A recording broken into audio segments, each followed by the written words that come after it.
Et salut à tous, c'est Magicula pour une nouvelle vidéo, un podcast sur le Hatsu de Hunter x Hunter évidemment. J'estime que vous avez tout vu, tout lu jusqu'au chapitre 380 qui est à peu près le dernier chapitre du volume 36 si je ne m'abuse.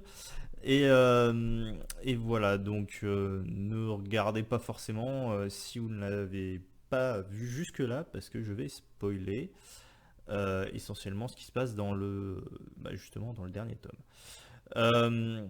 Du coup, beaucoup de choses à dire sur le Hatsu, parce que le Hatsu c'est euh, bah, dans le nen, on va dire, c'est ce qui fait le plus parler sur les réseaux sociaux, sur les forums. Euh, je ne prétends pas avoir la vérité. Je veux juste exposer un petit peu les faits et exposer un petit peu tout ce qui existe dans Hunter. Je suis quasiment certain que le seul qui comprenne tout au Hatsu, bah, c'est l'auteur, c'est Togashi, hein. Parce que, pour être honnête, il y a des fois je crois savoir, et en fait je sais pas. Et pourtant, je connais la série depuis super longtemps.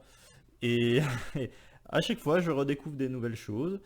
Et ce que je voudrais dire, c'est que maintenant qu'on arrive vraiment dans la deuxième partie du manga, qui correspond, on va dire, au début de l'arc du Dark Continent, euh, je pense que Togashi va vraiment aller dans des endroits qu'il n'a jamais été.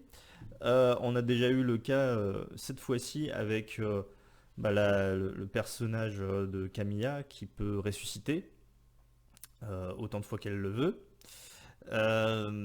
Donc déjà là on arrive à un niveau qu'on n'avait pas atteint jusque-là et puis on a toutes les déclinaisons du Hatsu euh, autres que les six grands principes.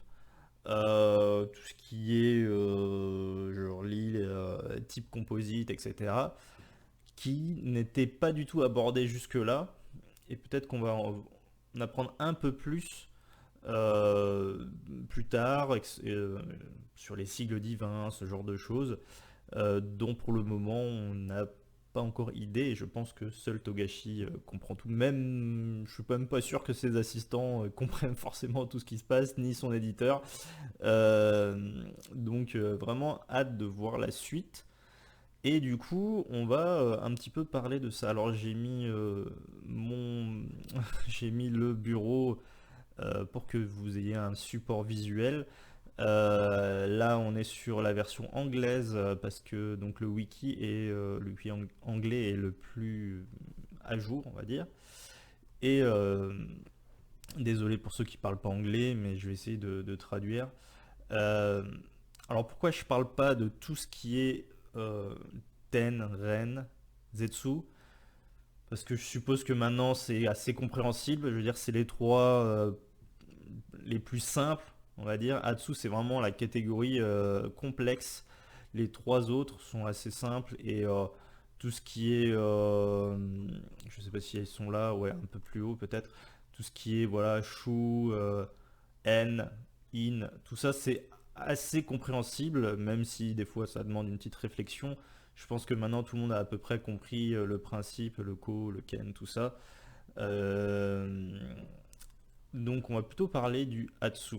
Hatsu, donc évidemment divisé dans les six catégories que nous connaissons. Euh, Renforcement, transformation, matérialisation, spécialisation, manipulation, émission. Euh, pour le moment, on ne sait pas s'il y en a d'autres, mais a priori non. Mais bon, on ne sait jamais si ils arrivent dans le continent des ténèbres et puis qu'ils découvrent des autres types de Hatsu. Ça, bon, je vais pas en parler parce qu'on n'en sait rien, mais c'est juste une idée que j'avais à un moment donné. Pourquoi se limiter à 6? Mais c'est vrai que 6 avec les 6 là, on peut vraiment déjà faire énormément de choses et Togashi l'a bien présenté. Le problème avec ce système de Hatsu, c'est le fait que Togashi ait décidé vraiment de pouvoir les combiner. Et du coup, ce qui fait que nous, lecteurs, on a des problèmes parfois à comprendre de quelle catégorie se situe une personne, un des personnages. Euh, Tout simplement, on prend le cas de Gon. Gon est du renforcement normal. Jusque-là, il utilise le Ko. Alors, il utilise le Ko et il utilise le renforcement. C'est-à-dire qu'il va utiliser son Hatsu du renforcement pour renforcer son Ko encore plus que la puissance d'un Ko de base. C'est aussi le cas de Uvogin. Et il va utiliser les deux catégories qui sont à côté de lui pour faire ciseaux et papier. L'émission, évidemment, donc le papier, il envoie une boule d'aura. Et la transmutation, anglais, pardon. La transformation, donc il fait son ciseau, c'est sa lame d'aura qui est très simple au final, c'est un des Hatsu les plus simples qu'on ait. Euh, Assez compréhensible. Il n'utilise pas du tout de matérialisation, de manipulation, ni rien. Alors qu'on part par exemple sur le cas de Guido, le mec qui faisait tourner ses toupies, bien lui, de base, on nous apprend qu'il était donc du renforcement. Mais il utilise aussi la manipulation. Et du coup, on nous dit que là, c'est pas super top, quoi. Alors, il utilise le renforcement euh, avec le chou, j'imagine. Et il utilise un petit peu d'aura dans ses toupies pour les faire tourner, etc. Et il les manipule. Et puis son corps aussi, il utilise le renforcement quand il tournoie. Euh, Jusque-là, bon, c'est pas trop compliqué. Il utilise un petit peu la manipulation. Quand on commence à aller sur des zones du genre émission, manipulation et donc matérialisation en même temps,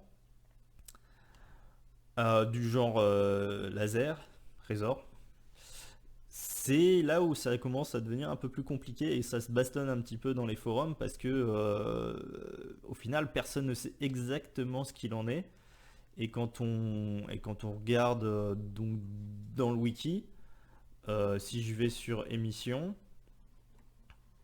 je vais sur Razor, qu'est-ce qu'on nous dit?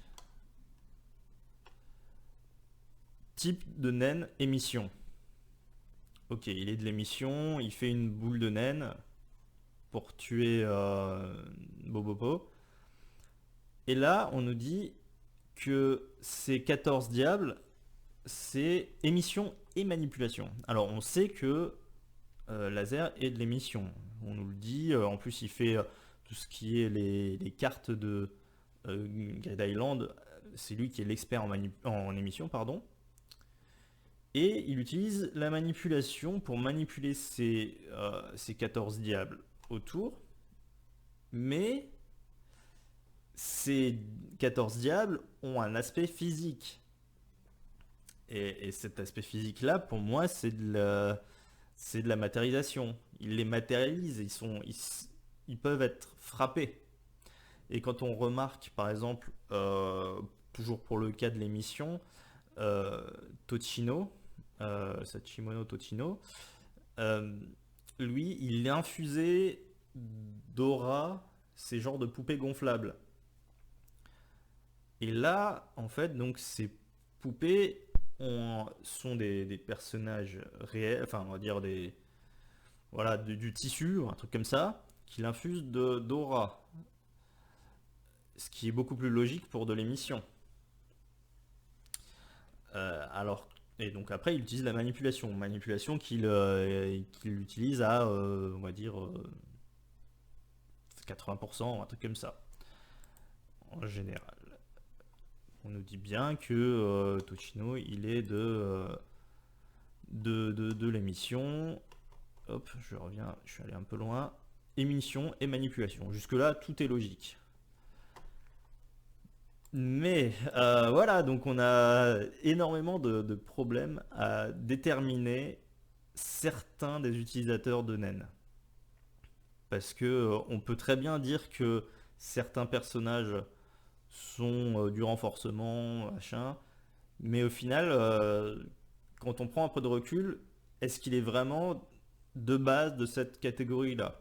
Il y en a certains qu'on est sûr parce que on l'apprend dans le manga. Il y en a certains qu'on ne sait pas. Par exemple, Sphinx, il est du renforcement. Ça paraît logique qu'il soit du renforcement. Qu'est-ce qu'on nous apprend? J'en sais rien. J'ai pas tout regardé, mais euh, pour eux, voilà, renforcement de base. Ok, il en renforce son point. Jusque-là, tout est logique. Mais euh, à quel moment dans le manga on nous dit noir sur blanc que Fink c'est du renforcement? Ça nous paraît logique à nous parce qu'on le voit, il donne un coup de poing qui est puissant. Euh, Renforcement, c'est la partie la plus facile, on va dire, la partie la plus logique. Euh, mais dans certains cas, comment déterminer si c'est de la manipulation, de la matérialisation, de l'émission? C'est là où c'est un peu plus compliqué et c'est là où ça se bastonne un petit peu. Voilà, donc je vais revenir un petit peu en arrière. On a donc le système de la divination par l'eau qui nous dit exactement de quelle catégorie on est. On peut atteindre 100% de cette catégorie-là. Donc on peut atteindre 100% voilà, des 6 catégories, enfin chacun un, sachant qu'évidemment Kurapika pour le moment c'est le seul qui a la possibilité d'avoir 100% pour toutes les catégories. On n'a jamais vu ça ailleurs. Et c'est donc la divination par l'eau, c'est vraiment le seul moyen de le savoir à 100%. Nous, en tant que lecteurs, parfois on a des explications de certains personnages dans des fiches qui se trouvent dans le manga ou dans des fiches qui se trouvent dans le guidebook, databook, hein, d'ailleurs que j'ai commandé, normalement je devrais le recevoir. Bon, c'est assez vieux, hein, je crois 2004, le book, le guidebook. Donc il y a certaines choses qui sont déjà un petit peu obsolètes. Il y avait l'histoire avec Maa qui aurait 98 ans, mais dans la logique ce serait pas ça, etc. Donc Togashi a très bien pu faire évoluer ça. Le guidebook n'est pas forcément le livre de prédilection et c'est pour ça que quand on voit par exemple Nobunaga, on nous apprend qu'il est du renforcement et quand je vais tout en bas, pardon c'est un peu long, euh, à quel endroit? Alors voilà, on nous dit que Nobunaga est du renforcement. Et ça, je crois que le seul moyen de le savoir, c'était dans le guidebook. Alors je sais pas, officiel caractère book.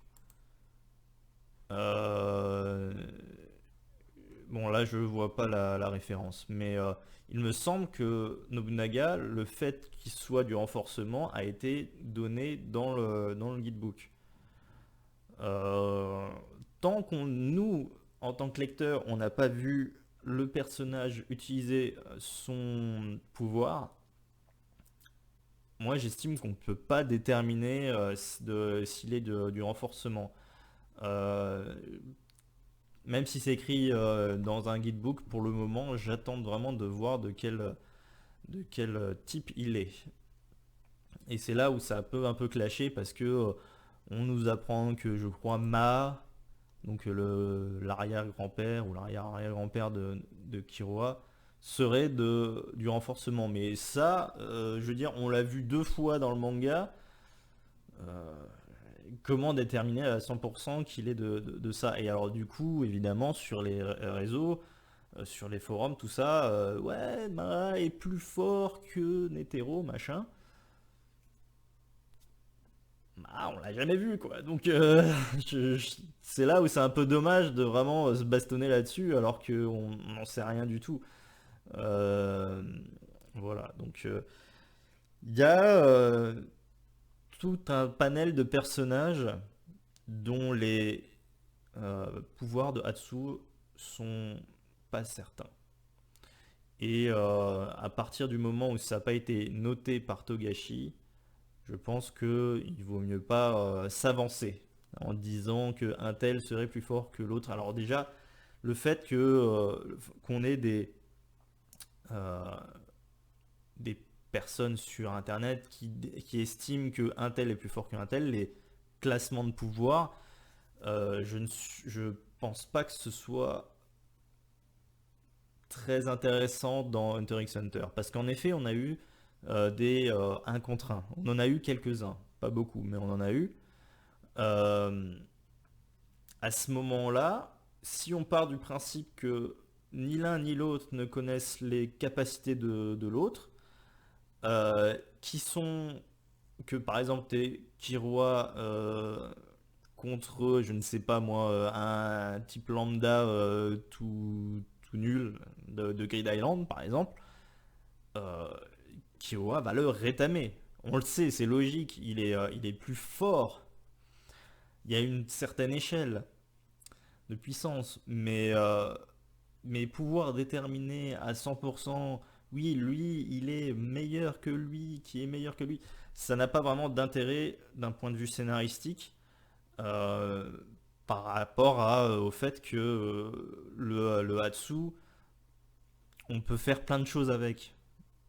On peut faire aussi des stratégies si on connaît bah là, le Hatsu de l'autre.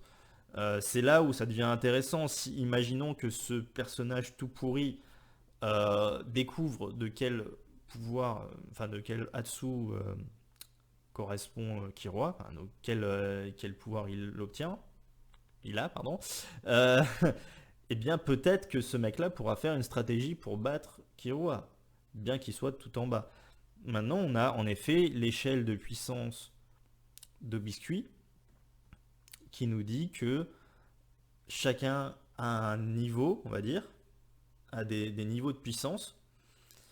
Et suivant si tu es, on va dire, si ce mec-là est euh, en forme de fou olympique et lui il est en forme méforme, on va dire, celui-là pourra peut-être battre celui-là. Donc, du point de vue vraiment strictement aura. Parce qu'en effet, il y a un système de points d'aura qui est déterminé par, donc qui nous est expliqué par Knuckle, qui est probablement transmis par les gens, par les hunters, ou j'en sais rien, à un moment donné, ils parlent de ça certainement, que, enfin, dans leur apprentissage du naine, que l'aura, tu as un certain nombre d'aura dans ton corps. Euh, de points d'aura, sachant que je crois que un point d'aura, c'est ce que tu utilises en temps normal. Quand tu utilises le ten, tu utilises un point par seconde. Tu as un maximum de points, c'est comme le mana, quoi. Tu as un maximum de points à la base, et ça diminue en fonction de ce que tu utilises comme pouvoir. Si tu utilises le Ken, qui est plutôt puissance de défense, tu vas, je crois, en utiliser 3 ou 4 par seconde, etc. Et dès que tu utilises ton Hatsu, c'est là où tu utilises beaucoup de ton aura. Donc, euh, donc oui, il y a une échelle de puissance dans un sens, mais c'est pas ce qui est intéressant dans les combats au Nen. Euh, et on le voit bien dans ce qui se passe en ce moment, dans les derniers chapitres, que finalement l'information, les pouvoirs d'information sont les plus intéressants dans le cas d'un battle royale dans un endroit clos. Tous ces personnages-là vont devoir essayer de se battre intelligemment. Et la puissance brute n'est pas la plus utile dans ce système-là. Et c'est pour ça que maintenant des personnages possèdent aussi des flingues. Parce que les flingues, au final, quand tu tires sur des personnes avec le nen, tu peux leur faire mal, quoi. S'il est du renforcement, le mec pourra un peu tanker, pourra un peu résister. Mais ça peut bien faire mal aux personnages, voilà, aux adversaires, quoi. Et on a ce point de vue-là. Ensuite, donc on a ce que je disais, c'est qu'on avait donc la divination par l'eau. On a le test de personnalité d'Hisoka, qui est compliqué parce que ce test-là, il nous explique bien que c'est un test qu'il a réfléchi lui-même. Dans un alors, c'était pas un databook, mais je crois que c'était dans un autre Jump ou un truc comme ça. euh, le test de personnalité d'Hisoka pour déterminer le Hatsu a été un peu amélioré. Donc au départ, on avait juste on va dire, une phrase ou deux.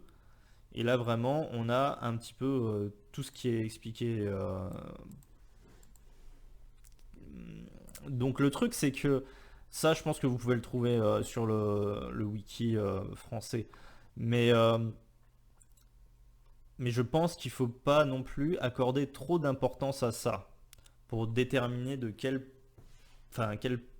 Hatsu possède le personnage. Je veux dire à 100%. Quel est le Hatsu 100% de ce personnage-là parce que il dit bien, Hisoka, que c'est un truc que lui a réfléchi par rapport au comportement, mais ça veut dire qu'il met les gens dans des cases, dans 6 cases personnellement, voilà, t'as 6 cases, et je pense que les personnages, surtout dans Hunter x Hunter, sont bien plus complexes que pouvoir les mettre dans 6 cases, on va dire.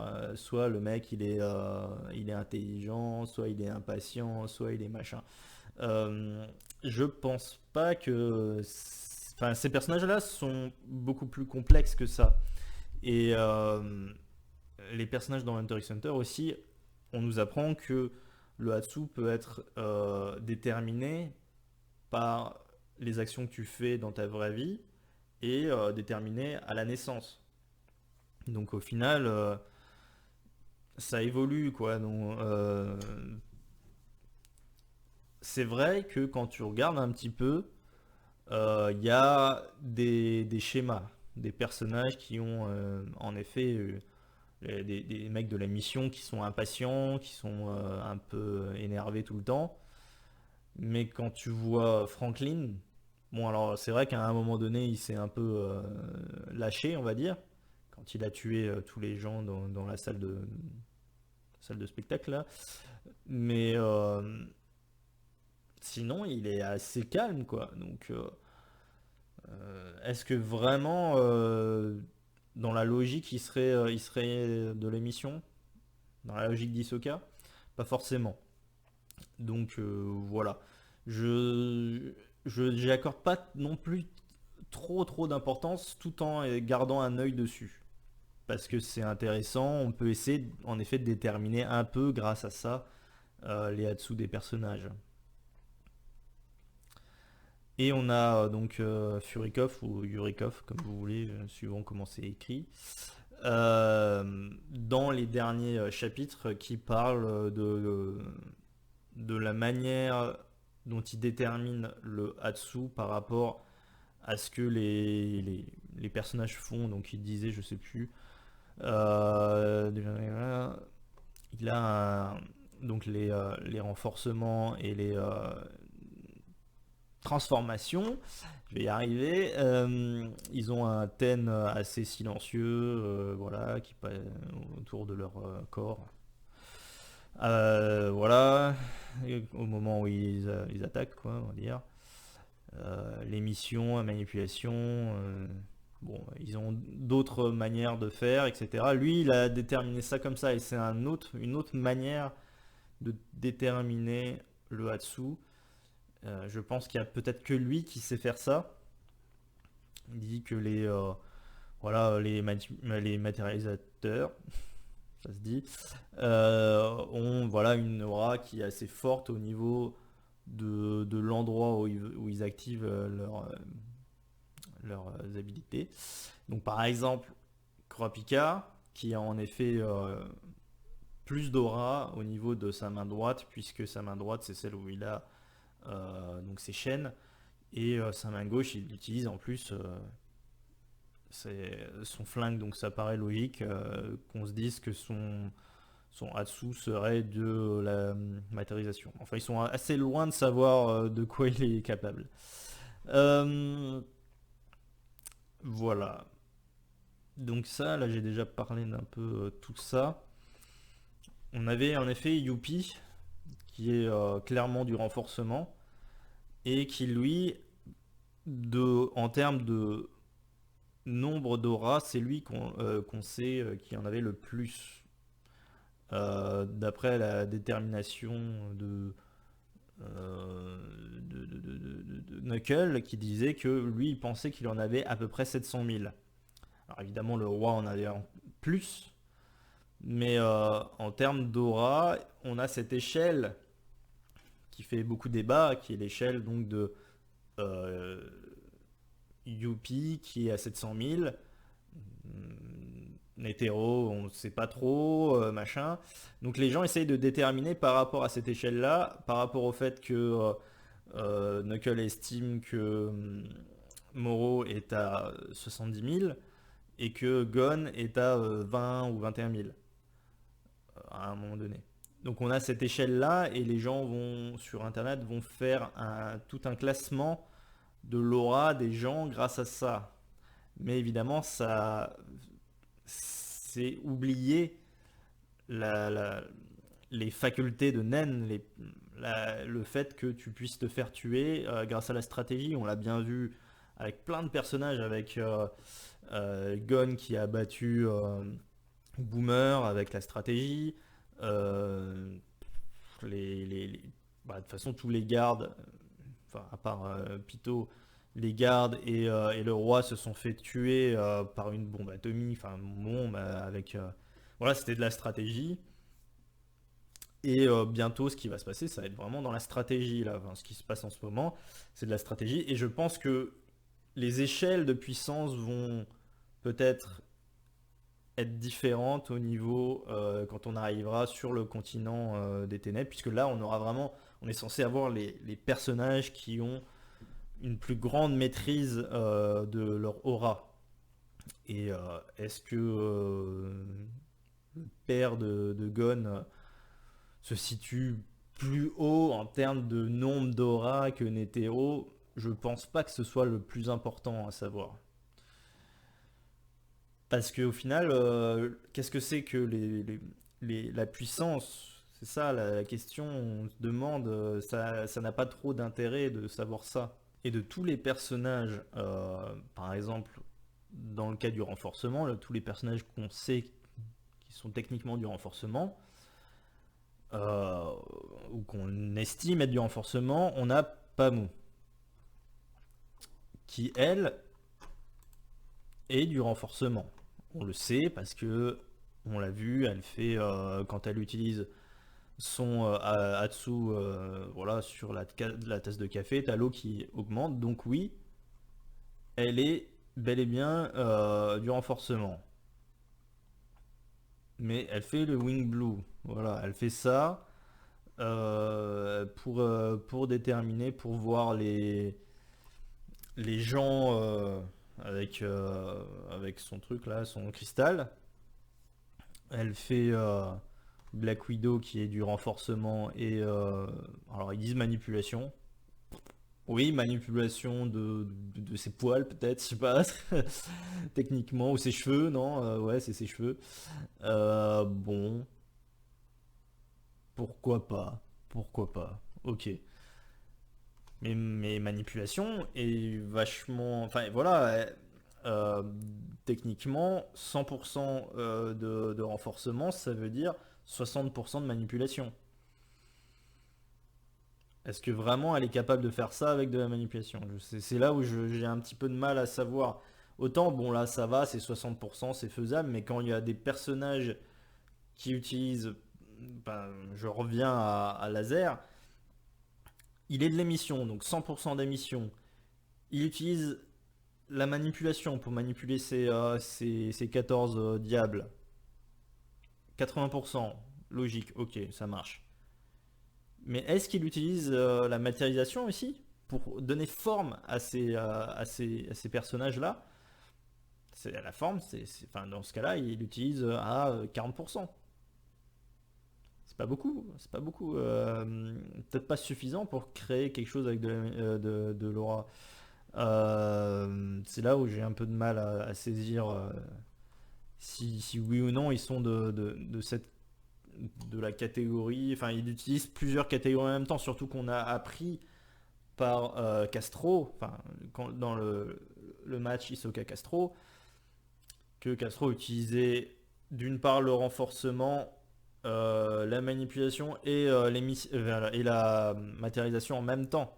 Et là, on nous a dit que ça, c'était pas bien. Alors, et il a bien créé quelque chose, il a créé une entité. De la même manière que Laser crée ses 14 diables.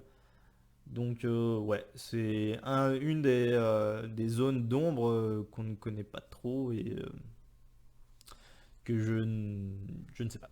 Euh, voilà, on nous dit que Silva serait de la transformation. Pour moi, c'est de l'émission ce qu'il fait.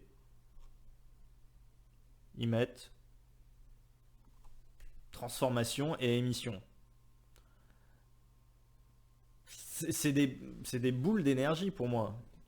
Donc des boules d'énergie, des boules de naine, c'est de l'émission pour moi.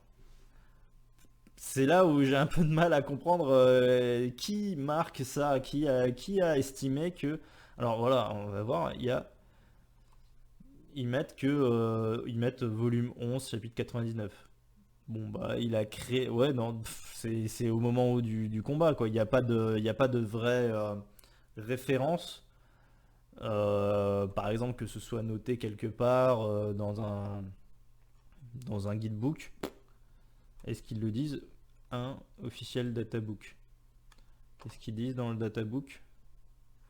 Donc il a 46 ans, d'accord, ok, bon, ça on s'en fout. Euh, Ils estiment que il est de base de la transformation. Donc je pense qu'il faut quand même vachement faire gaffe quand on lit les wikis, parce que faut aussi être logique. Est-ce que vraiment il est de la transformation, mais il a juste créé des boules d'aura? Euh, En quoi c'est de la transformation? Boule d'aura, c'est émission. En effet, Biscuit peut utiliser certainement très bien l'émission. On l'a vu, ça c'est un truc qui est faisable. Donc elle est à 60%, puisqu'elle est de la transformation, donc elle est à 60% de l'émission. Elle sait utiliser mieux que Gon à un moment donné, elle arrive à voler. Donc techniquement, je pense que ces boules d'aura sont assez puissantes. Puissantes. Il y a une force dans les boules d'aura, il y a une force euh, qui peut faire exploser des trucs, certainement. Euh, Knuckle arrive à taper une boule d'aura, donc là tu peux les dévier avec ton aura toi-même. Jin arrive à expulser, enfin à faire deux boules d'aura comme ça et battre des mecs. Mais techniquement, pour moi, enfin, ça c'est de l'émission quoi. Silva, il serait de l'émission. Je comprends pas pourquoi ils le mettent dans transformation. Faut vraiment faire gaffe quand on lit les wikis quoi, parce que c'est un peu ça pour ça que je voulais enfin, faire un podcast, c'est que il y a beaucoup de discussions sur les forums et c'est très difficile de savoir à 100% les Hatsu des personnages. Sachant que voilà, là on est sur émission. Émission, on a Léolio, Pokoro. Pokoro, encore un truc que je sais pas. Pokoro, on nous dit qu'il est de l'émission et de la transformation. Ok, bon, là dans ce cas-là, ok. Ça me paraît logique parce que À la base, moi je pensais qu'il était de la transformation. J'étais persuadé qu'il était de la transformation. Parce que ben, quand il fait son arc c'est quoi? C'est de la transformation. Puisqu'il utilise un petit peu le même système d'aura élastique que Hisoka. Mais en effet, il utilise aussi l'émission, et peut-être qu'il est de base de l'émission. Et c'est ça où c'est pas sûr en 100%. Ils estiment, là on le voit, ils estiment que de base il est de l'émission, et pas de la transformation. C'est-à-dire que de base, ils estiment que le fait d'expulser l'aura tel qu'il le fait, parce qu'il le fait grâce à un arc qu'il a créé en aura. Donc ça, ça peut être sujet à interprétation. Techniquement, lequel est le plus dominant? Parce que il crée son arc, il crée les flèches avec de la transformation pour moi, puisque ces flèches ont des propriétés différentes. Il a les flèches de feu. Le feu, c'est de la transformation. Créer du feu. Donc peut-être qu'il serait plutôt de la transformation et qu'il utilise l'émission pour éjecter ces flèches. Donc voilà, sujet à interprétation encore une fois. Franklin, tout ça. Izunabi. On l'a jamais vu. Est-ce que c'est écrit quelque part? J'en sais rien. Dans les références, il n'y a aucune référence. Bon, il l'appelait Mizuken dans un... Ouais, ok, bon, ça c'est... D'accord, parce que Mizu, je crois que c'est eau, ça veut dire eau, alors ça veut peut-être dire le maître de l'eau ou un truc dans le genre. Euh, son type de naine a été révélé pendant le 13e épisode de Encyclopédia. Ok, donc ils estiment le, euh, que la série de 2011 te donne le naine d'un mec dont il savait même pas le nom à la base. Donc pour moi, ça c'est pas valable ça. C'est pas valable. L'encyclopédia, c'est l'encyclopédie qu'il y avait à la fin de la version 2011 de plusieurs épisodes. Il te donnait le naine de certains personnages, mais le naine là, alors peut-être que le personnage, on le verra plus tard, il aura en effet un naine de l'émission, mais pour le moment, moi j'estime que on le sait pas. On sait pas. Pas d'explication là-dessus, on sait pas. Knuckle, je crois que c'était écrit quelque part. C'était écrit dans un des books, des databooks ou je sais plus exactement. Akoware,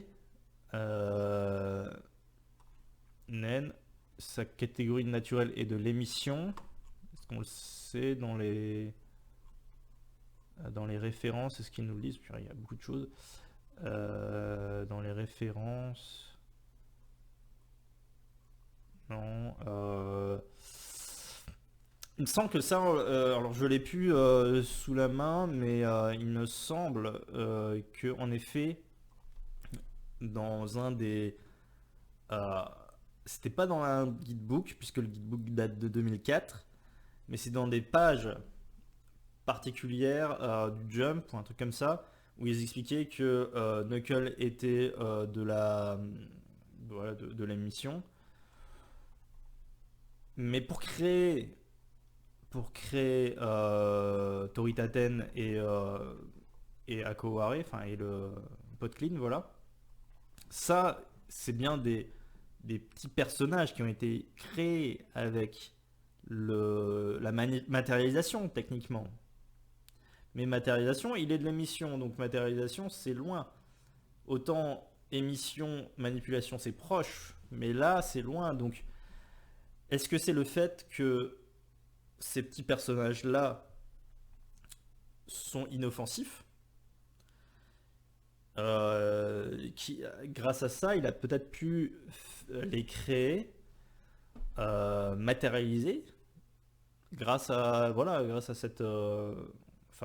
cette condition qui est qu'ils sont inoffensifs. sont chiants, mais ils sont inoffensifs.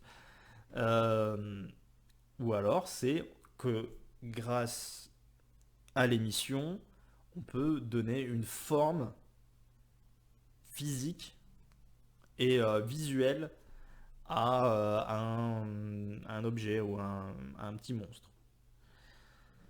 Voilà, ça c'est encore un truc peut-être que un jour on aura l'explication, mais pour le moment c'est très très difficile de savoir.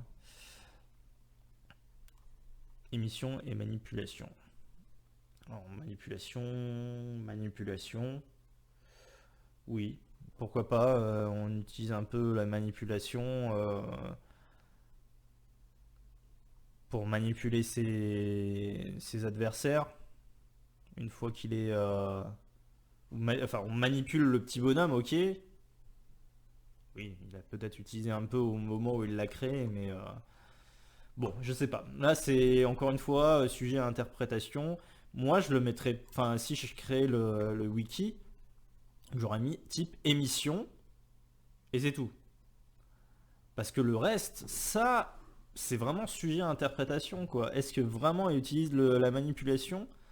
J'en suis pas sûr du tout, quoi. Franklin, tout ça c'est de l'émission, tout cela, ok. Jusque-là ça va. On passe à matérialisation. Alors on nous apprenait à un moment donné que dans la matérialisation, ce qui est le plus difficile à matérialiser, c'est les objets en métal. Kurapika met beaucoup de temps avant de créer ces chaînes. Chaînes qui sont un petit peu peut-être trop complexes en termes de... euh, le fait que ça s'entrechoque, etc. Il a mis du temps. Il était peut-être un peu long à apprendre, je ne sais pas. Mais quand on voit que Netero est capable de matérialiser un une statue géante qui a l'air d'être faite d'or, en tout cas d'un métal, on se dit que comment il a fait? Parce que, ok, je veux bien que Netero soit un monstre de puissance, mais comment il a fait pour créer un truc aussi fort, aussi incroyable qu'une statue géante avec de la matérialisation, alors il est de base du renforcement. Enfin, encore, ça je crois que c'était écrit dans un des databooks, dans un des jumps. Euh, Moi, ça me gêne un petit peu. Et ça, c'est pas un problème de la communauté ou quoi, ce serait un problème plutôt de Togashi qui a créé ce, ce Hatsu-là pour Netero. Maintenant, on peut se dire que Netero a mis énormément de temps avant de le développer. Euh, je sais pas combien de temps ça met pour créer une statue. Est-ce qu'il l'a fait comme ça? Parce qu'en effet, Jito, le Chimera Hans qui ressemble à un guépard, a créé en un instant, il a créé son Hatsu qui était une flèche et enfin des arbalètes et des griffes. Il l'a créé en un instant.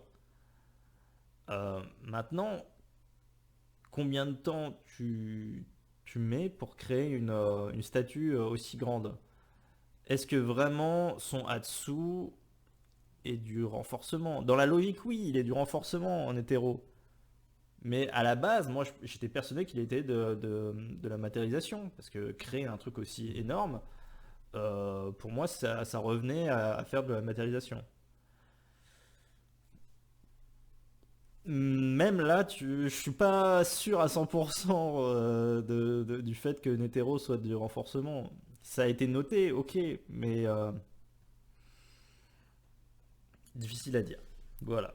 Donc je laisse ça là, vous en parlerez dans les commentaires si vous voulez. Ça reste vraiment sujet à interprétation, comme je le dis beaucoup. Les objets, il y a un truc intéressant qu'à un moment donné, on a entendu parler, c'est que les objets créés avec de la matérialisation sont potentiellement destructible. Destructible indéfiniment, difficile à dire aussi.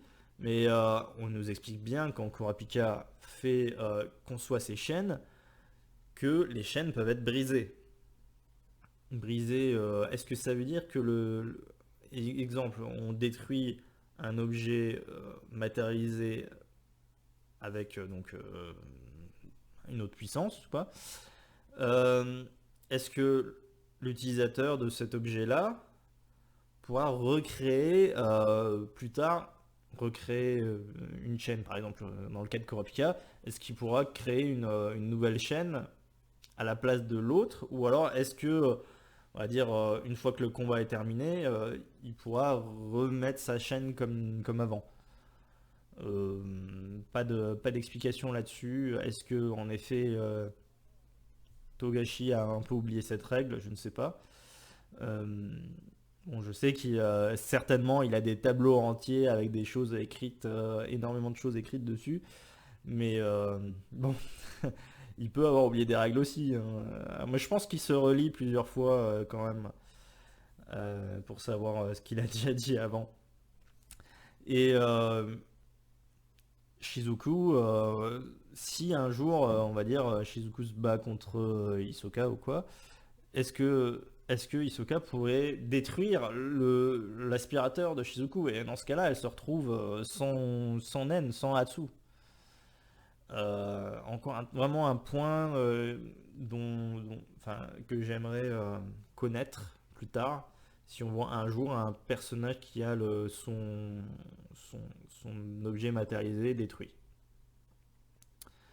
Euh, Kaito, Basho. Alors Basho aussi, sujet à interprétation. Basho de la matérialisation. Je crois que c'était noté dans un des encyclopédias aussi. Basho, hop, je vais tout à la fin. Basho, type matérialisation. Il matérialise en gros ce que les poèmes ont fait, enfin ce qu'il dit dans ses poèmes, il les matérialise. Dans l'idée, ça me paraît assez logique, mais on pourrait aussi croire qu'il est de la spécialisation. Euh, Est-ce qu'on a une explication de à quel endroit il nous l'explique? Je me répète. Il me semble, ou alors c'était dans l'adaptation de 2011 qu'à un moment donné, il dit qu'il est de la matérialisation. Bon, ok, ok, c'est faisable. Dans l'idée, pourquoi pas, mais en même temps, ça pourrait être d'autres trucs, quoi. Ça pourrait être tout à fait la spécialisation. Parce qu'il crée des choses totalement. Enfin, c'est bizarre ce qu'il fait, c'est très bizarre son Hatsu. Donc j'espère d'ailleurs qu'on va en savoir plus un peu plus tard, puisqu'il est dans l'arc du continent, donc vraiment je suis intéressé par le savoir, et je pense qu'il va mourir. Ça c'est bon, ça n'a rien à voir avec le podcast. Voilà, manipulation. Manipulation, Hiromi, Karuto, ok. Zushi, on l'a appris, ok. Sukuhara, Zeze, Charnark, Moro, Shoot, oui, Shoot, ok. Ikarugo, il manipule les corps. Pufu, ok. Zazan, ok. Zazan utilise voilà, son nen pour manipuler des personnages, ok. Jusque-là, pour moi, tout ça, ça va. Mais on est dans les problèmes de la manipulation, ce serait plutôt le problème du fait que finalement, les, dans les autres catégories, la plupart des autres catégories vont utiliser aussi de la manipulation. Parce que bah, quand tu manipules enfin, quand tu crées un mini personnage ou par exemple, je sais pas, là, ça me fait penser à Camilla qui crée ce gigantesque chat. Elle est de quoi? Je pense qu'elle est de la transformation, puisqu'elle son chat va tuer quelqu'un et va transformer l'aura résiduelle, entre guillemets, en une source de vie pour elle. Mais cette entité-là, ce qu'on appelait les bêtes de naine, qui n'a rien à voir avec donc les bêtes de naine protectrices, ces monstres de naine doivent être manipulés pour moi. Ils doivent être matérialisés aussi. En fait, je pense que tous les problèmes viennent de là. Que le fait que ces genres de choses qui sont issues du naine sont d'une part, enfin, ils sont manipulés et matérialisés en même temps. Et le problème, c'est que c'est à l'opposé l'un de l'autre. Ou alors, je me trompe totalement, et il suffit d'imaginer de créer enfin, ce monstre, cette bête de naine, pour qu'il apparaisse et qu'il soit autonome, j'ai envie de dire. Dans ce cas-là, ça règle beaucoup de problèmes. Euh, voilà, bon, on avait beaucoup de aussi, on a appris beaucoup de choses sur les manipulations. Je l'ai plus en français là, mais coercif, pseudo-coercif. Il y avait toute une explication. Voilà, il te le dit dans le chapitre 372 qui vous permet d'expliquer un petit peu les différentes façons de manipuler. Et ça c'est bien, plus Togashi va ajouter de choses, plus ça va être intéressant pour nous. Et même si on a toujours cet esprit finalement dans le manga qui est de laisser une part à l'estimation, essayer de comprendre. Je pense qu'il fait ça aussi pour les lecteurs, pour que les lecteurs en parlent. Ils soient, ouais, mais ça ce serait plus ça, ça ce serait plus ça. Et aussi laisser du mystère. Parce que si tu... Enfin, quand il a créé le naine, il a donné beaucoup d'explications. Mais en même temps, si tu laisses un peu de mystère, et peut-être qu'il laissera les mystères jusqu'à la fin du manga, ça donne du grain à moudre aux gens de se dire ah mais est-ce que c'est ça, est-ce que c'est ça, et puis on saura peut-être jamais pour certains de ces personnages-là de quel aura il est, de quel Hatsu il est à la base. Euh, et, et comment ça fonctionne avec, on va dire, de quel Hatsu il est à la base. Et par exemple, pour chaque, comment je pourrais dire ça, pour chaque faculté qu'il utilise, quel Hatsu il utilise en collaboration avec quel autre. On sera peut-être jamais. Spécialisation. Euh, ouais, alors, spécialisation.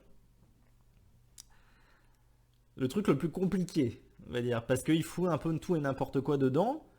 On voit quand même un schéma qui se distingue. Le fait que on ait les Hatsu qui soient, on va dire, omnipotents. Donc Kurapika, le fait de pouvoir euh, emprunter, voler, utiliser les Hatsu des autres. Ça me paraissait logique de le mettre dans la catégorie de la spécialisation. Et puis les naines un petit peu plus bizarres comme Melon qui utilise donc qui peut se faire complètement invisible. Alors Pito, je pense que par exemple Pito, elle est techniquement de la spécialisation. On l'a vu, on en est sûr. Mais tout ce qu'elle a utilisé, elle will, hein, on n'a pas le hit en anglais. Tout ce que moi je vais le dire elle. Tout ce qu'elle utilise, c'est de la manipulation quasiment tout le temps. À part le fait de peut-être faire revivre un personnage, et encore, elle le manipule. Elle manipule les personnages qu'elle fait revivre. Ce qui fait que Neferupito a peut-être pas utilisé son aura de la meilleure manière possible. Mais comme elle était très forte de base, c'est pas grave. Alors peut-être que Togashi aurait dû mettre de base manipulation. Peut-être, je sais pas. Il s'est peut-être trompé, il s'est dit merde, mais j'aimerais bien en fait la faire manipuler des personnages à grande échelle. Peut-être qu'il a été un peu trop vite, ou alors il s'est dit on va mettre spécialisation pour foutre un petit peu encore plus les boules aux gens, se dire ah putain, mais en plus d'être un des 3 gardes royaux ultra fort, en plus elle est de la spécialisation. Bon, voilà. Dans cette liste, on n'a pas de Konoda, logique, la mémoire, c'est un truc un peu immatériel. D'accord, mais OM, il mange les gens et il devient. Enfin, il obtient l'aura et le Hatsu des autres, d'accord. Et c'est là où ça devient un peu compliqué parce que Kuroro, par exemple, techniquement, il est de la spécialisation. On le sait, c'est noté dans le manga, dans une des pages spéciales. Mais quand il utilise les naines des autres, techniquement, il utilise un autre type d'aura.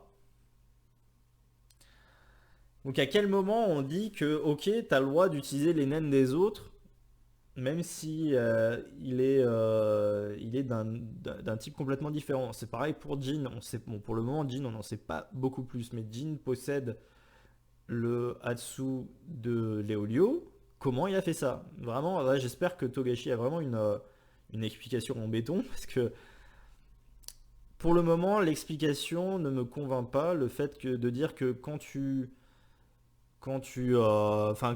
Jin se fait taper, il arrive à déterminer comment utiliser ce pouvoir.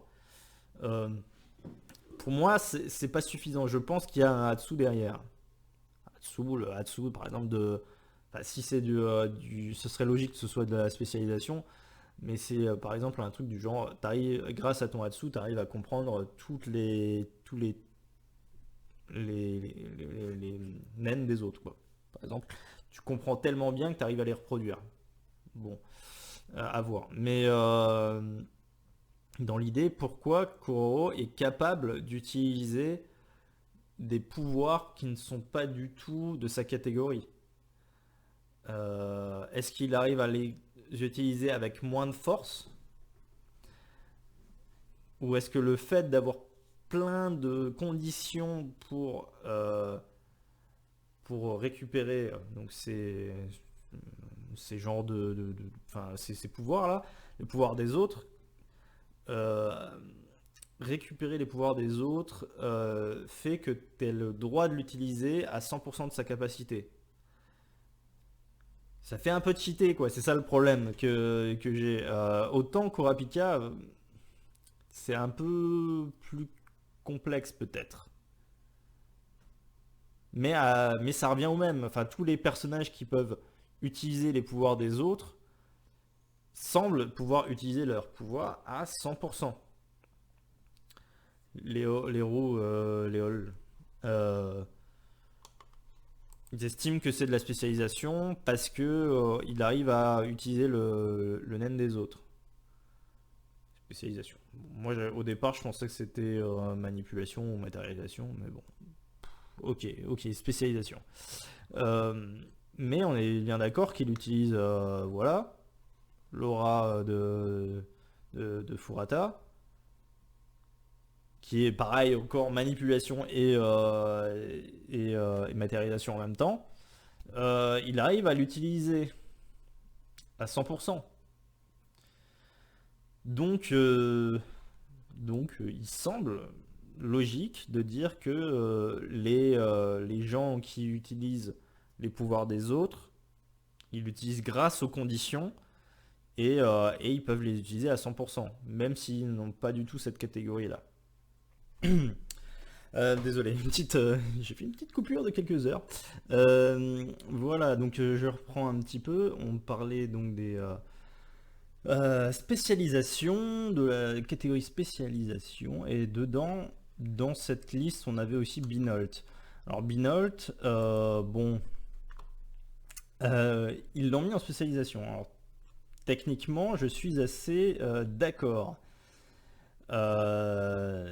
parce que ben, c'est vrai que récupérer des informations depuis, voilà, depuis les cheveux des personnes paraît être dans la logique de la spécialisation. Maintenant, c'est un peu con d'être de la spécialisation et de faire ça, mais bon, comme c'est un personnage un peu particulier, un petit peu fou, c'est possible, quoi. Ça paraît logique. Dans l'idée, ça paraît logique. Et après, on a toutes les sous-catégories du Hatsu.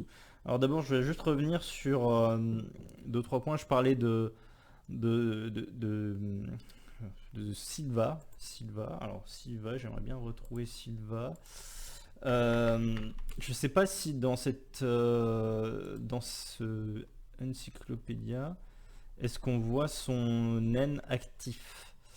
Parce que là, on le voit ici, mais j'ai réfléchi dans l'idée. Il me semble dans le manga qu'on ne le voit pas éjecter les boules. On le voit juste faire ça. Enfin voilà, bon, là je peux pas le faire avec la caméra, mais voilà.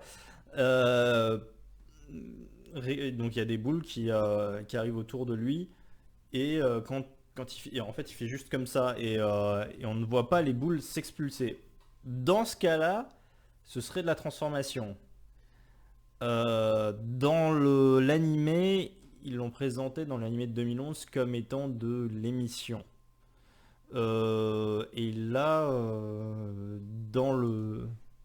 Ouais, alors sur le Hunter voilà, Pedia, le wiki anglais, ils mettent qu'il est de la transformation et je crois, j'ai réfléchi, je crois savoir pourquoi ils disent ça. Parce qu'à un moment donné, je ne sais plus dans quelles circonstances, mais il me semble qu'il y a eu, ça va être dans le guidebook, qui décidait que les personnages ayant les cheveux blancs chez les Zoldyck seraient de la transformation et ceux qui auraient les cheveux noirs seraient de la manipulation.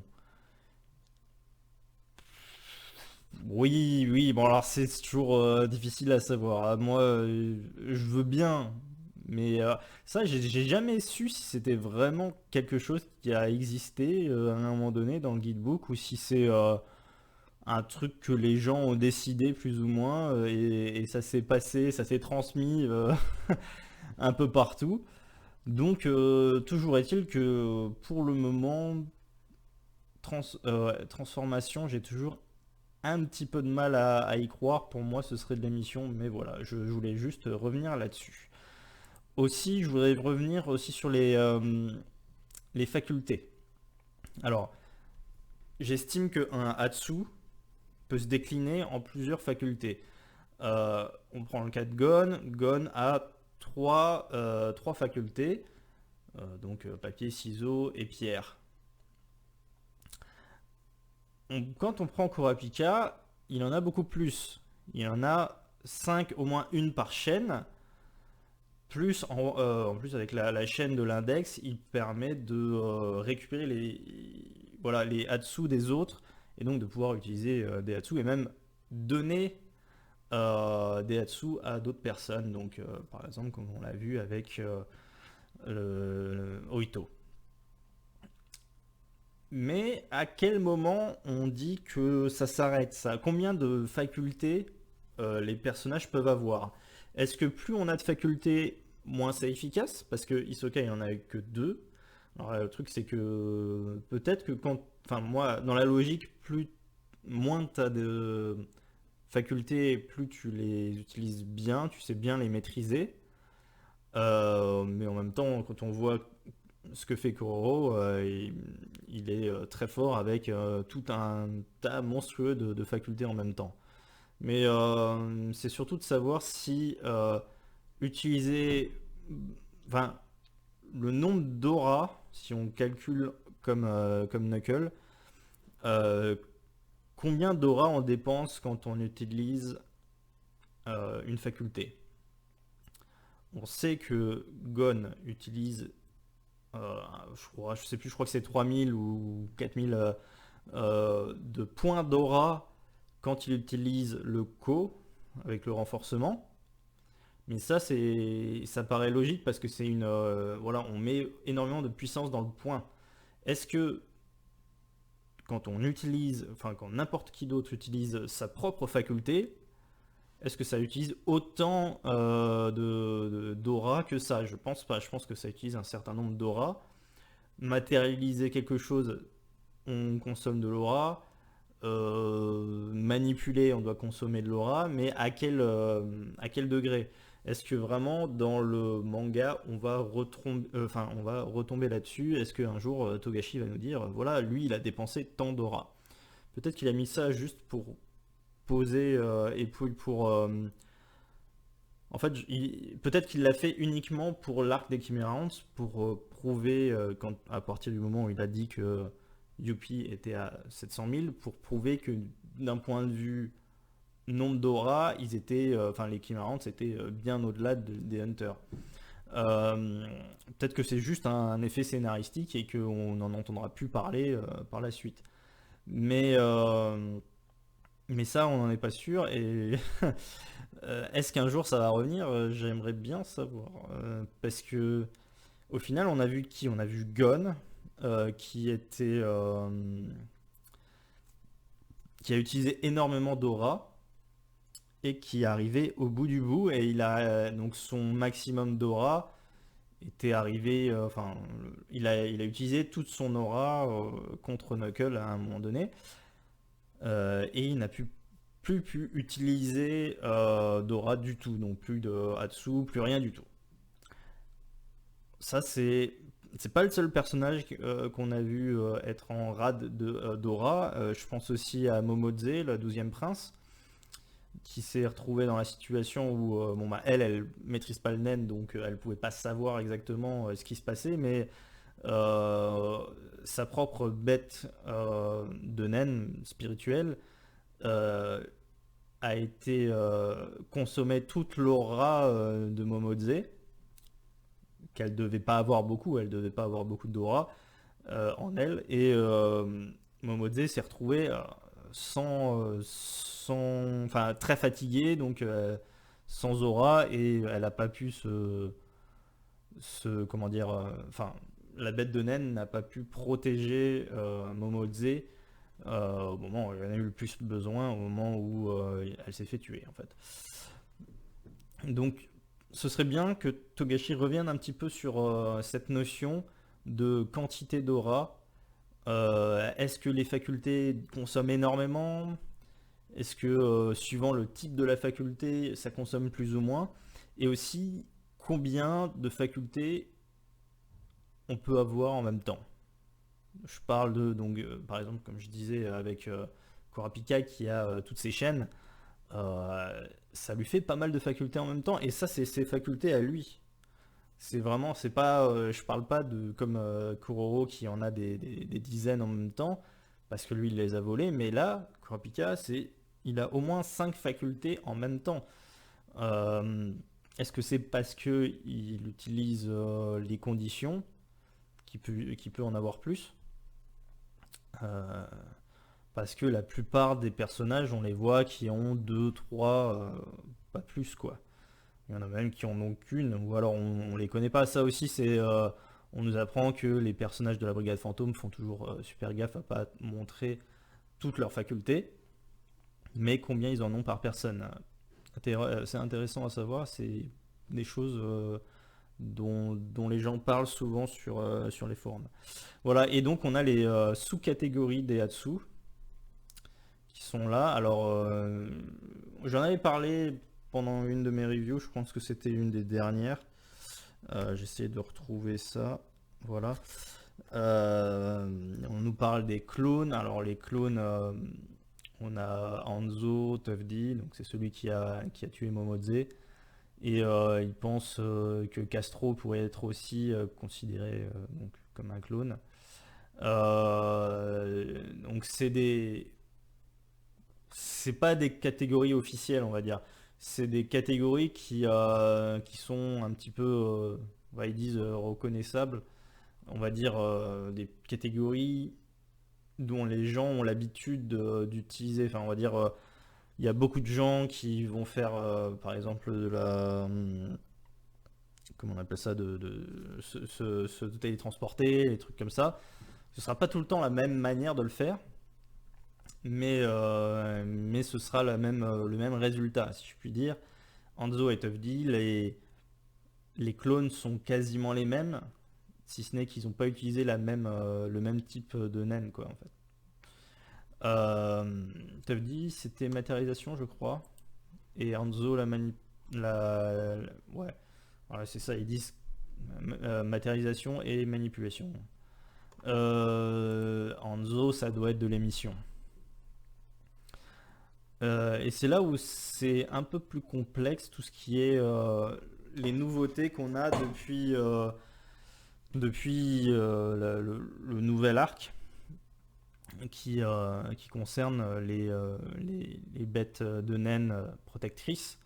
Donc les bêtes de naine sont créées euh, par la cérémonie du pot, qui était une cérémonie qui avait été créée il y a très longtemps par l'ancêtre des princes.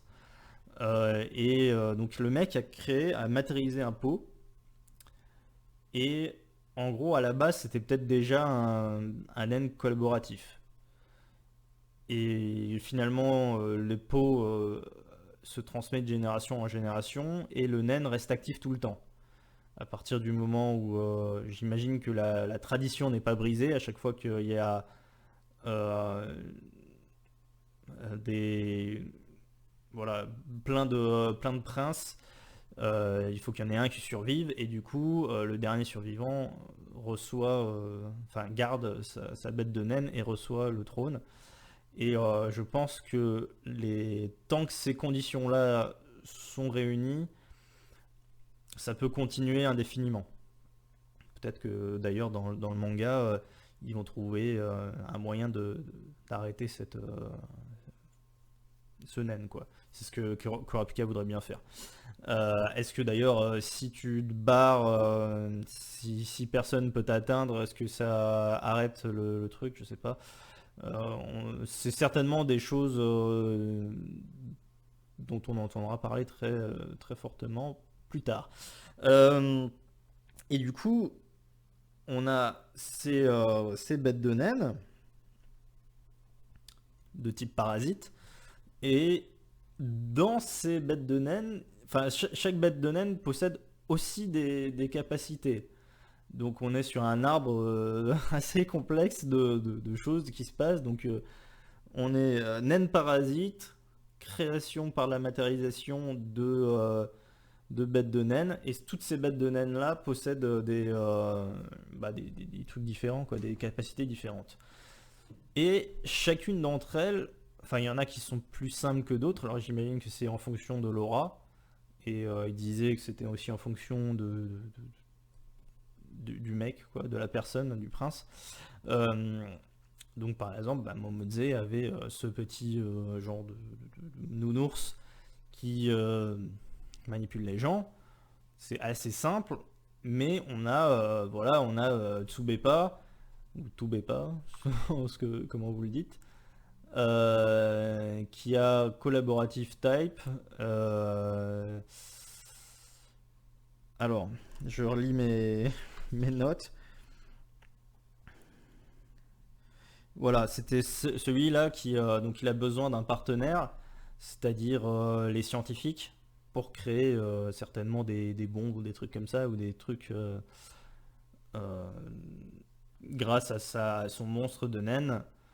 Ça va créer peut-être je sais pas, des potions, des trucs comme ça. J'ai l'image des RPG, tout ça. Euh, Ça certainement, là je sors un tout petit peu du truc. Ça me fait penser que Tsubepa, je pense que ce sera pas un des premiers à mourir, parce que ça c'est typiquement le genre de naine qui est intéressant à voir, et qui peut être décliné. Donc probablement que Togashi a déjà tout prévu, et que une fois que Tsubepa aura bien compris comment ça marchait, on va faire des tactiques grâce à ça. Voilà, et après, donc, composite Composite type, compound type. Composite type, c'est pas... Alors c'est Zhanglei, Shurai, le troisième prince. Pas encore super... Enfin, on sait pas encore bien. Si les conditions sont réunies, on peut bénéficier d'une variété d'effets de naine, avec la pièce comme catalyseur. Euh, Typiquement, c'est le genre de truc on sait pas du tout. Et je pense que c'est ce qu'a voulu faire Togashi. C'est d'une part nous montrer toutes ces types différents des sous-catégories de Hatsu, et d'autre part de laisser dans l'histoire ce mystère, le fait que, ok, il y a des dizaines de personnages qui utilisent le Nen et qui savent exactement, qui ont déjà créé leur faculté, tout ça, mais on a aussi toute cette dimension de personnages qui ne connaissent même pas eux-mêmes leurs capacités, qui possèdent, certains possèdent, genre Kamiya possède son propre Nen, son propre Hatsu, et en plus le Nen particulier qui lui a été conféré par le parasite, et Benjamin aussi par exemple.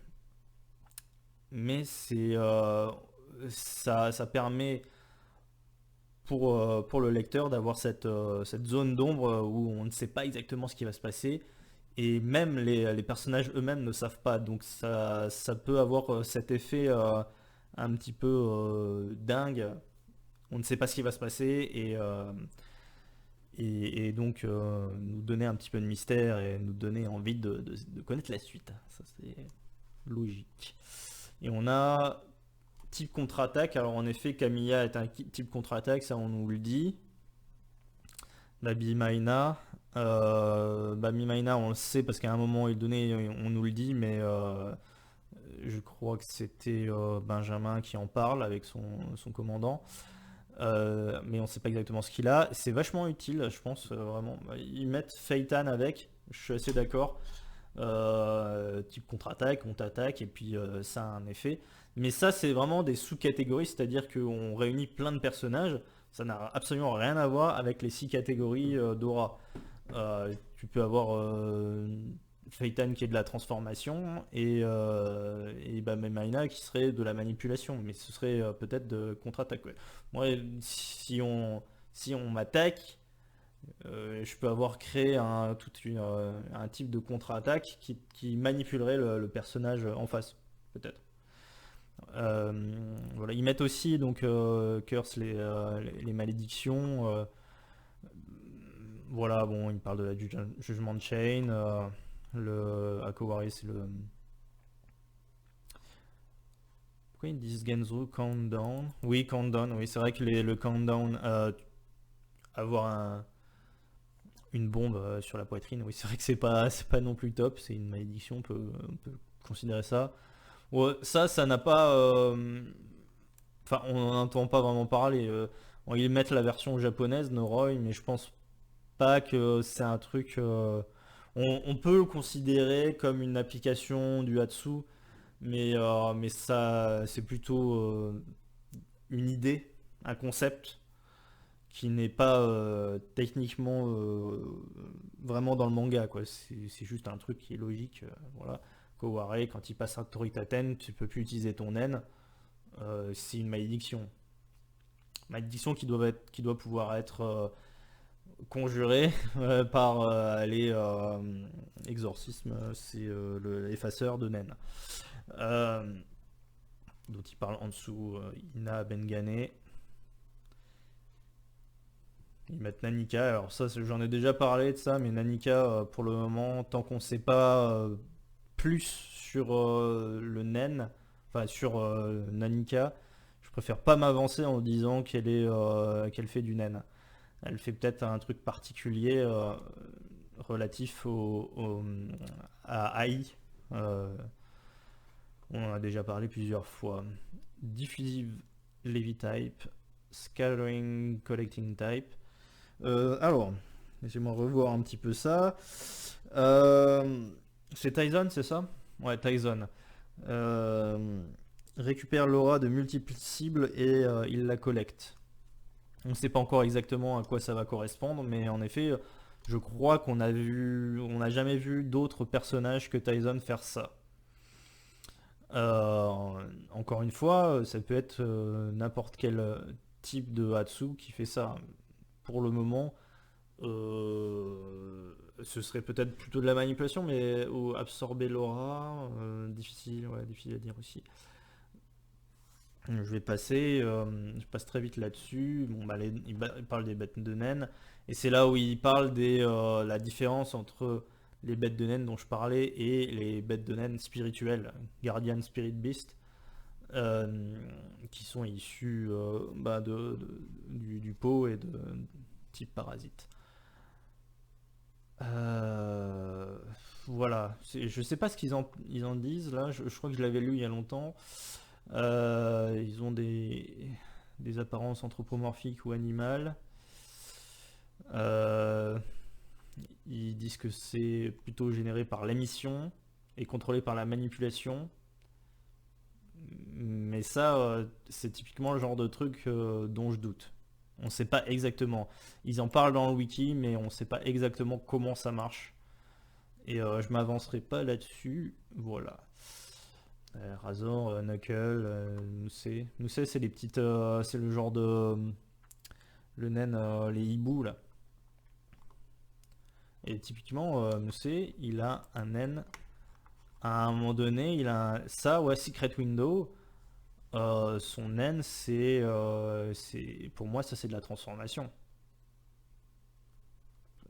Ou alors, enfin, créer ce truc en aura, c'est de la transformation. Est-ce que ça veut dire qu'il utilise la transformation? Je sais pas. Ah, personne ne sait, c'est type unknown. Mais il parle de l'émission. Voilà, c'est un petit peu l'idée de mon podcast, c'est de se dire que c'est très difficile à comprendre le Hatsu et que pour le moment on n'est pas encore sûr, on est encore sûr de rien. Parasite type, symbiotic type. Alors ça c'est ce qu'ils disent avec join type. Donc ils parlent de golem. Je vais en fermer 2-3, désolé. Golem qui est donc ce personnage là dans l'équipe de Beyond qui crée voilà, des armes à feu et puis il se crée ce genre de truc et là par contre on nous le dit qu'il est de la matérialisation.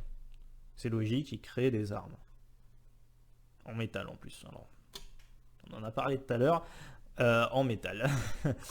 Et il utilise l'aura de personnages du naine, enfin étant du naine de la mission. Certainement, même n'importe quel utilisateur qui est un petit peu bon en émission pourrait le faire.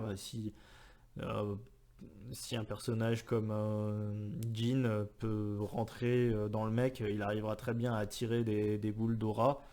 On pense aussi à. Elle est pas là, ouais, Tsubone. Tsubone qui utilise donc l'aura des autres pour créer ces genres de transformations en forme bizarre. Matérialisation, oui, ça me va tout à fait, c'est logique, elle matérialise autour de son propre corps.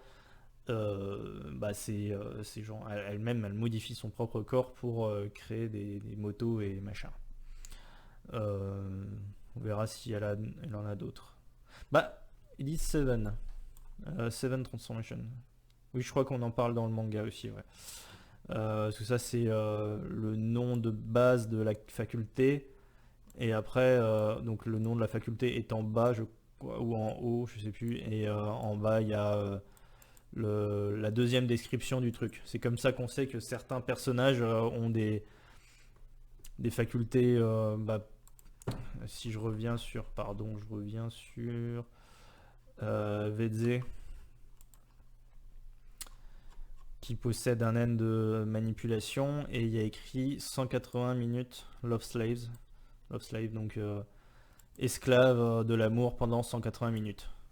Ça nous donne une estimation du temps que le mec sera manipulé, ce qu'on n'a pas vraiment dans les versions manga euh, parce que ils expliquent pas forcément. Un stand lover, ils mettent souvent ils te mettent que le nom là en français et ils te mettent pas le deuxième nom. Donc voilà, désolé, voilà. Et Morena, je me rappelle même plus, c'est un nouveau personnage voilà, qui embrasse des gens qu'elle connaît, et puis elle peut les infecter, et puis ça peut faire voilà, tout un système de niveaux qui est si tu tues un mec qui n'a pas le naine, t'obtiens un niveau. Si tu tues un utilisateur de naine, t'en as 10 niveaux. Si tu tues un prince, t'as 50 niveaux. Si t'arrives, je crois, au niveau 100, tu deviens toi-même un membre zéro et tu peux toi-même infecter d'autres personnes. Donc c'est un petit peu aussi parasite aussi, on peut appeler ça. Ils l'ont mis dans quoi? Ils l'ont mis dans symbiotique, enfin joint type. Ouais. Euh, Bon. Ouais, je saurais pas dire plus, mais c'est vrai que j'en ai déjà parlé pas mal je sais même plus quel endroit c'était, chapitre 378. Donc si vous voulez regarder ma review à ce niveau-là, j'en ai parlé beaucoup de ce personnage-là, qui est intéressant aussi parce qu'il donne des facultés aux autres. Et c'est vraiment ce qu'on va avoir bientôt. Là, clairement, Togashi explique différentes choses du Hatsu, et il va mettre en place toutes ces applications pendant le bateau pour qu'on puisse comprendre des choses certainement plus tard, euh, quand on aura le continent des ténèbres, où on aura vraiment des personnages très puissants, toujours avec les guillemets, qui auraient vraiment l'habitude de ce genre d'aura, etc., et de type de naine. Et dans là-dessous, on a aussi les sigles divins, donc qui peuvent être inscrits. Alors bon, bah, c'est pas forcément le meilleur moyen de le montrer là. Bon, ça vient de l'animé, mais en gros, donc t'inscris toi-même, tu peux créer toi-même tes propres sigles divins, et ça permet de maintenir l'aura. On a par exemple ouais, on a le boxeur là par exemple, et je crois qu'on a aussi Nov autour de sa clé, de ses menottes, pour attacher sa clé. Il aurait des sigles divins pour maintenir l'aura. Euh, ce qui est pas con du tout. Si ça permet vraiment de bloquer, en fait, il faudrait couper sa main pour pouvoir récupérer la clé, quoi, dans la logique. Euh, on a peut-être d'autres types de sigles divins, on en parlait précédemment, euh, des sigles qui seraient peut-être au niveau de l'entrée de Grid Island, et dans la chambre mortuaire, on va dire, des princes. Ça pourrait ressembler à une technologie basée sur des sigles divins différents. Mais ça, je pense que c'est le genre de choses dont on entendra parler par la suite. Il faut qu'on sache, enfin j'aimerais vraiment savoir d'où ça sort les sigles divins, et j'aimerais bien voir plus de personnages utiliser ces sigles dans leur propre Hatsu. Voilà, les sigles divins, donc ça ressemble à ça. J'ai à peu près dit tout ce que je voulais dire à propos de Hatsu. Il y a toujours des choses qui me reviendront par la suite, mais c'est pas grave. Euh, Vraiment, c'est pour dire dans ce podcast qu'il y a beaucoup de manières d'interpréter le Hatsu. On le voit quand les gens créent eux-mêmes des Hatsu.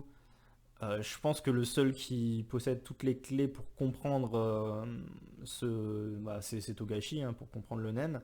Pour le moment, je pense qu'on n'a pas encore assez d'explications, puisque ce système de nen est vraiment très basé sur le scientifique, mais aussi basé sur le mystère, les trucs un peu bizarres qui peuvent se passer. Par exemple, techniquement, comment fonctionne le Hatsu qui permet à Kamiya de survivre.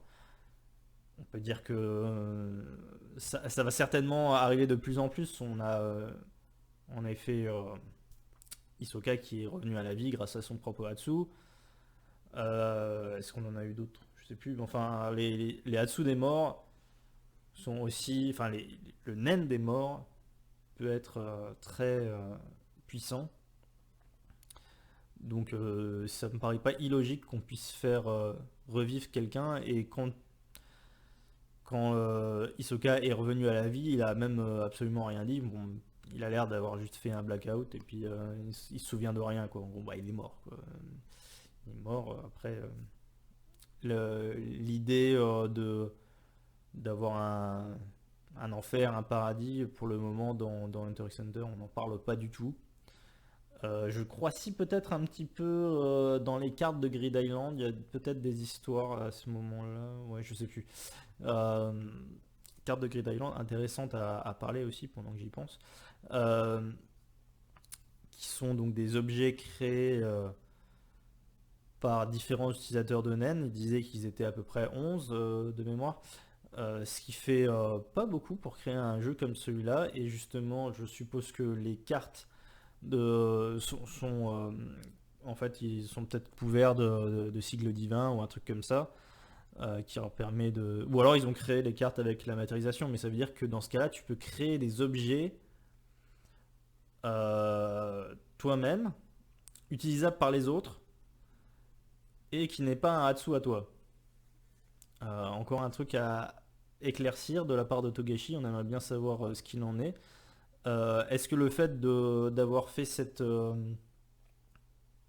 limitation à Grid Island fait que tu puisses pas les utiliser à l'extérieur, mais techniquement on peut utiliser les 100 cartes à l'extérieur de l'île. Et même les cartes les 40 cartes de Açor, hein, puisqu'on voit Gon utiliser les cartes Açor. Donc comment ça fonctionne? Il y a quelqu'un qui a créé un... Parce que c'est des cartes très puissantes quand on lit un petit peu. Elles ont tout le temps des contraintes. Souvent des contraintes. Mais c'est quand même très, très fort, très imaginatif d'ailleurs. Mais il y a des trucs qui te permettent d'exaucer des vœux, des machins. Donc oui, exactement, c'est typiquement le genre de truc dont j'aimerais un peu en savoir plus de la part de Togashi. J'aimerais bien qu'un jour il nous explique tout ça. Sinon, bah, ça restera sans réponse. Et puis, bon, bah, c'est pas le premier manga à ne pas tout expliquer et laisser les gens en parler eux-mêmes. Euh, yes, je pense que c'est à peu près tout.